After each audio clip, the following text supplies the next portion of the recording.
한 달에 한 3, 4천 수익만요. 수익이 3, 4천 남. 좀 욕 좀 해도 되죠. 아이, 뭐 그럼요. 편집해 주실 거냐, 이 들이. 네. 이 진짜. 네.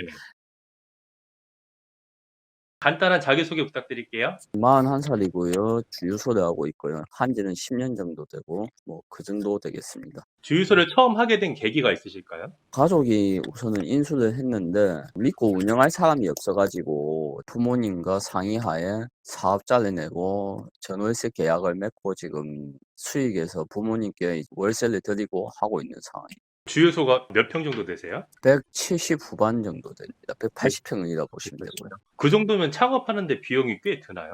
토지 같은 경우는 평당 1,000만 원 이상이라 보셔야 되고요. 지방 소도시 기준으로. 네네. 그거 외에 설비만 하면은 주유기나 이제 주유 탱크 이런 거까지 하면은 한 기름까지 산다고 전제하에 한 5억 정도 든다고 보시면 됩니다. 시작할 때 넉넉하게 해야지 나중에 추가 비용이 들어가는 게 많기 때문에 주유소 사업 같은 경우는 일명 돈 내기 사업이라 해가지고 기름을 많이 살수록 싸게 살 수가 있고 그 가격에 공급을 해야지 가격 경쟁이 있거든요. 싸게 사야지. 하루 평균 근무 시간 어떻게 되세요? 제가 하는 시간은 8시간이고요. 영업시간은 하루에 한 16시간 정도 됩니다. 12시에서 1시 사이 나오고요. 거래처 미팅이라든지 외근 나갈 일이 있으면은 직원들이 조금 더 보고 2시쯤 나오기도 하고요. 쉬는 날은 그럼 어떻게 되세요? 저 같은 경우는 일요일은 무조건 쉬자는 주의거든요. 명절날은 쉬고요. 일하시는 직원은 몇 명 정도 있는 거예요? 지금 2명이요. 2명 합쳐서 한 200만 원 정도 나가는데 인건비 신고를 위해서 최소 시간 근무만 하고 있습니다. 주유소 성수기와 비성수기가 있나요? 아무래도 난방유 파는 주유소들은 조금 낫죠. 난방유는 이제 한철, 소위 말하는 한철 장사이기 때문에 다른 이제 유종보다 조금 이윤을 좀 많이 갖고 가는 편이거든요. 다시 말하면 등유는 한 8%에서 10% 정도. 캠핑할 때 난방에 사용하시기 때문에 좀 나가는 편이죠. 아니면 바베큐 할 때 쓰시든가. 굳이 사계절 중에 성수기를 말하자면 겨울철이 성수기겠네요. 조금 더 많이 남죠. 예전에는 기름 보일러를 많이 떼고 하는 가구가 많을 때는 많이 나갔죠. 제가 시작할 때까지만 해도 기름 보일러 떼는 가구가 많았기 때문에 많이 차이가 났어요. 직업의 장점, 단점 한번 여쭤볼게요. 장점은 일하는 만큼 번다는 거. 모든 자영업이 다 그렇지만 일하는 만큼 번다는 거고, 단점이라면은 그만큼 힘들다는 거죠. 주변에 주유소 또 많이 있나요? 지금은 많이 사라졌어요. 예전에는 이 근처에 한 6군데 정도 있었는데 지금은 3군데 남아 있으니까요. 하루에 기름을 얼마 정도 파시는 거예요, 평균적으로? 저희 같은 경우는 2-3천 리터, 2천 리터 정도 많이 나갈 때는요. 휘발유, 경유 섞어서요, 다. 네네. 아니지. 지금은 많이 줄었네요. 한 1,000리터 정도 되네요. 1리터당 단가는 얼마 정도 되는 거예요, 사장님? 마진 같은 경우는 무조건 리터당 40원 정도 갖고 갑니다. 1리터가 보통 한 1,600원 하더라고요, 휘발유가. 거기는 이제 수도권 기준이 그 정도 하고 여기는 아직 1,500 초반이에요. 그러면은 한 달 매출 같은 거 여쭤봐도 될까요, 사장님? 최고 어, 매출이랑 요즘 최저 매출 같은 거. 요즘이 최저예요. 왜냐하면 이게 금리나 이런 문제도 있고 사실 건설 쪽이나 이런 데서 큰 데서 좀 써줘야지 우리도 유통 쪽이 나가거든요. 그런 유통 쪽에서 들어오는 차들이 줄어버렸기 때문에 많이 줄었어요. 지금 뭐 거의 반토막이에요. 경기가 어렵다 보니까 집도 안 짓고 그렇잖아요. 그쵸. 좀 심각한 상황이에요. 전반적으로 다 그럴 거예요. 저희만 그런 게 아니고. 거기에 이제 경유차 규제도 심해졌기 때문에 경유차가 지금 경유 역전이 돼 있지 않습니까? 가격이. 그러니까 비싸죠. 예, 근데 이게 앞으로는 더 심화되진 않더라도 계속 이 상태의 유지 이상으로 갈 거예요. 지금 10년 동안 운영하시면서 제일 잘 됐을 때 최고 매출은 한 달에 얼마 정도 나오시는 거예요? 한 달에 겨울 잘 벌 때는 한 달 아니라 보름만 해도 1년 직원들 인건비가 나왔어요. 그게 매출로 따지자면은 한 달에 한 3, 4천 수익만요. 수익이 3, 4천 제일 잘 될 때가 순 마진이 3천 이상 남으시는 거죠. 네네. 등유득이, 난방유득이죠. 그때는. 그쵸. 배달도 하고, 제가, 그땐 진짜 갈아 넣었으니까요. 뭐. 지금 그때에 비해서 반토막 더 떨어졌다는 거죠. 반이 아니라 10%밖에 안 돼요, 사실 그때. 그럼 기름값은 사장님들의 재량으로 이렇게 정해지는 건가요? 그쵸. 눈치 싸움이죠. 만약에 1,600원이다 하면은 나는 1,590원에 팔고 이런 전략으로 나가야 되겠네요.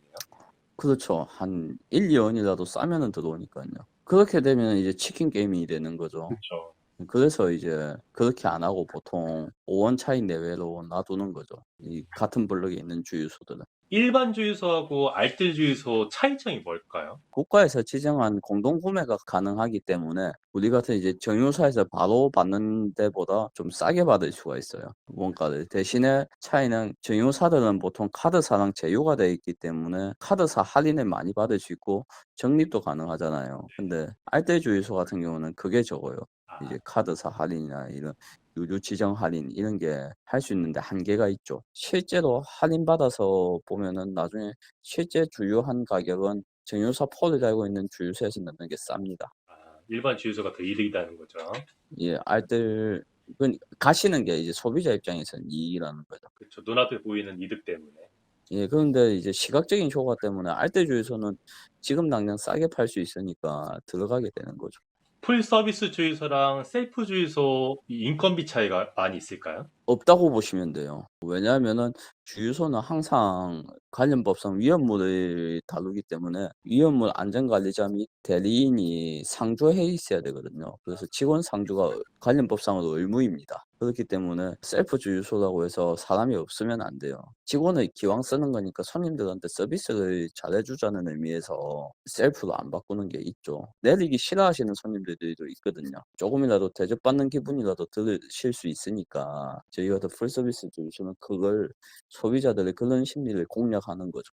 예전에는 정량을 속이는 주유소가 많다고 들었는데 음. 요즘엔 그런 데가 없겠죠? 저는 99%는 없다고 봐요. 예전에도 뭐 몇 군데 걸린 데가 있긴 있는데 저희는 이제 벌금이 세요. 과태료 처분이 많이 세기 때문에 그거 해 가지고 걸리느니 차라리 마음 편하게 돈 버는 게 낫습니다. 그 몇 달 전에 유가가 크게 뛰면서 음. 정유사들은 천문학적인 실적을 올렸다고 하는데 예. 반대로 주유소 사정은 안 좋은 곳이 많다고 하더라고요.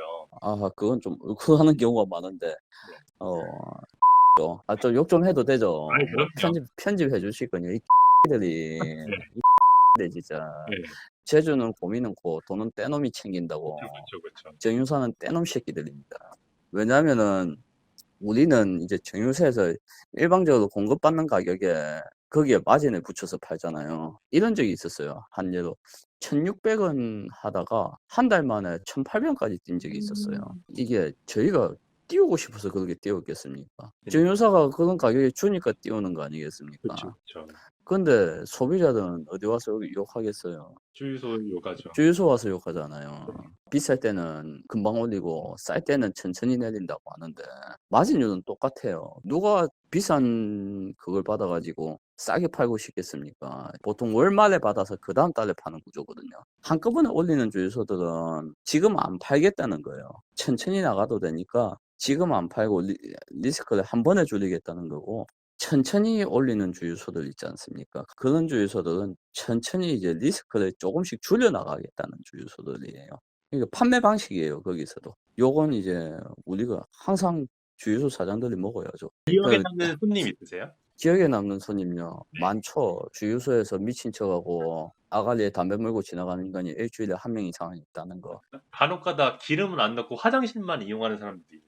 코로나 이후에는 저희가 화장실을 폐쇄하고 있습니다. 공공 화장실로 등록이 가능한 거지 공공 화장실은 아니거든요. 공공 화장실로 등록을 하면은 필요 물품이 나와요. 이제 뭐 청소도구라든지 소모품이라든지 이제 그게 나올 수가 있는데 화장지라든지 저희는 그거 안 받고 제 재량으로 그냥 진짜 마지못해 오시는 분들한테는 개방을 해드리고 아닌 경우에는 관리 차원에서 그쵸. 잠궈 놓습니다. 폐쇄해 놓고요. 전기차가 많아지고 있는데 요즘에 예. 기름을 넣는 주유소 입장에서는 미래 계획을 어떻게 세우고 계세요? 막막해요. 저희도 정유사들이 이제 전기 충전기를 공급하게 되는데 와트당 전기 충전당 얼마를 받아야 되는지 알 수가 없는 상황이고 큰 차가 아닌 승용차 기준으로 모든 차가 그래요. 한 대당 주유하면은 5만 원까지 넣는다 치면은 채 2분에서 3분이 안 걸리거든요. 근데 충전소는 보통 가면은 10분 이상이잖아요. 그러면 마진율이 그만큼 나와야 되는데 그걸 저희가 알 수 없는 상황이에요. 음, 그리고 아직은 전기차보다는 내연기관 차량이죠. 내연기관 차량이 아직은 많은 상황이고 2020년도쯤에 들은 것 같은데 이제 글랜드 크로스가 일어나는 내연기관과 친환경 차량의 글랜드 크로스가 일어나는 시즌이 2030년 정도 될 거라고 이야기했다 하더라고요. 정유사들 이제 전문가들 입장에서. 그때까지 준비를 해야 되는데 어떻게 준비할 거냐는 그거는 아직 계획이 안 나와 있는 상황이라서 정유사들도 제가 보기엔 그래요. 그게 나와 있으면 저희도 서서히 준비를 하면 되는데 지금 저희도 막막하죠. 주유소 창업을 준비하시는 분들에게 한마디 해줄 말이 있을까요? 하지 마세요. 사양이고 네. 지금 하면은 치킨 게임이에요. 대형 주유소죠. 그리고 저유소라고 하는 게 있는데 저유소 저장소가 있는 기업형 주유소들은 살아남을 거고 마지막까지 개인이 하는 주유소는 마지막까지 힘들 거예요. 그럼 이게 적자 나는 개인 사업자분들도 좀 있으시겠네요. 많아요. 결론은 사장님 말씀으로는 하지 말라. 예. 무조건 하지 마세요. 네. 나중에 충전소로 넘어가서 네. 이제 전기 충전이죠. 충전소로 넘어가서 부대 사업까지 할 정도의 자본력을 갖고 계시고 할 자신이 있으시다면 뭐 지금이라도 해 보시는 건 괜찮겠지만 하지 마세요. 결론은 하지 마라. 예. 친한 사람이면 저는 도시락 싸들고 가서 만약에 5억으로 제가 아까 자본력으로 지금 시작한다 했잖아요. 1년 이자 2,500원 정도 나잖아요. 네네. 그러면 그게 더 나을 수도 있습니다. 예금하는 게 낫다고요? 예. 주유소 하는 것보다. 땅 살 돈까지 있으시다 그러면 그냥 하지 마세요. 땅 살 돈까지 은행에 넣으세요. 굳이 일합니까? 우리 모든 자영업자들 아니지 모든 이제 근로소득 하는 사람들의 목표는 불로소득 아니겠습니까? 안 하는 게 맞습니다. 시간 내주셔서 너무 감사합니다. 예. 새해 복 많이 받으시고요. 새해 복 많이 받으시라니.